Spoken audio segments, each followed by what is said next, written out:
सरकार के नए आदेश के बाद अब मथुरा के बाजारों में analogue paneer, analogue cream, analogue ghee और एनालॉग छेना और साथ ही एनालॉग खोया जैसे उत्पादों के निर्माण और बिक्री पर अब रोक रहने वाली है। सरकार का उद्देश्य लोगों तक शुद्ध और सुरक्षित डेयरी उत्पाद पहुंचाना है।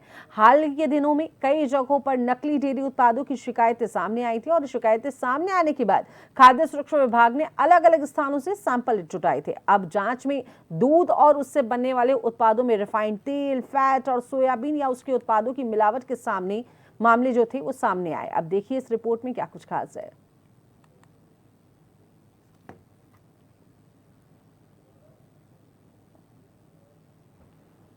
लोगों का कहना है कि सिर्फ छोटी दुकानों पर कार्रवाई करने के बजाय नकली उत्पाद तैयार करने वाले बड़े भंडारण और सप्लाई नेटवर्क पर भी सख्त कार्रवाई होनी चाहिए। उनका कहना है कि बड़े स्तर पर नकली उत्पाद तैयार नहीं होंगे तो ऐसे सामान बाजार तक पहुंचेंगे ही नहीं। मैं इसका बहुत समर्थन करता हूँ और सब लोग समर्थन करते हैं मेरे साथ। तो मिलावट तो कोई आदमी खाना ही नहीं चाहता।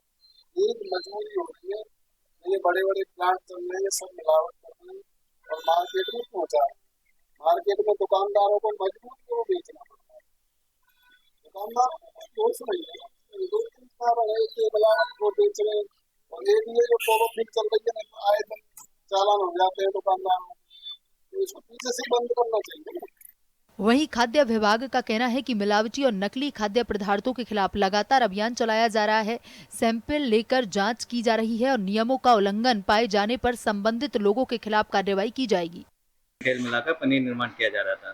टीम दौरा मौके पे वहां तत्काल उसको निर्माण को रुकवाया गया और जो मौके से नमूने संग्रहित किए गए, कुल 9 नमूने संग्रहित किए गए। वहाँ मौके पे जितने भी खाद्य पदार्थ थे और जो केमिकल्स था और जो करीबन 2000 लीटर दूध जिसका मूल्य 1,25,000 और 500 किलो पनीर जिसका मूल्य करीब 1,05,000 रुपये था और जो वहाँ केमिकल और जो अन्य सामग्रियाँ थी उनको मूल्य कम से कम 1 लाख रुपये था, जिसको वहाँ सीज करके रख दिया गया। बाकी पनीर और दूध को मौके पे नष्ट करा दिया गया।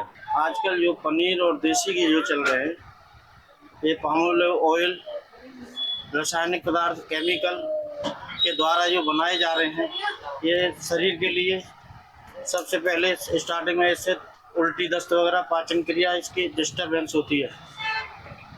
ज़्यादा लंबे समय होने के बाद लीवर कैंसर या किडनी पे इन्फेक्शन और भी बीमारियां तैयार होती हैं। डेयरी संचालकों और ग्रामीणों ने भी सरकार के फैसले का स्वागत किया है। लोगों का कहना है कि उपभोक्ताओं को शुद्ध दूध और उससे बने उत्पाद मिलना बेहद जरूरी है। वहीं डॉक्टरों ने मिलावटी खाद्य पदार्थों से बचने की सलाह देते हुए लोगों को खाद्य उत्पाद खरीदते समय उनकी गुणवत्ता और प्रामाणिकता पर ध्यान देने की अपील की है। मथुरा से संवाददाता गिरीश ठाकुर की रिपोर्ट।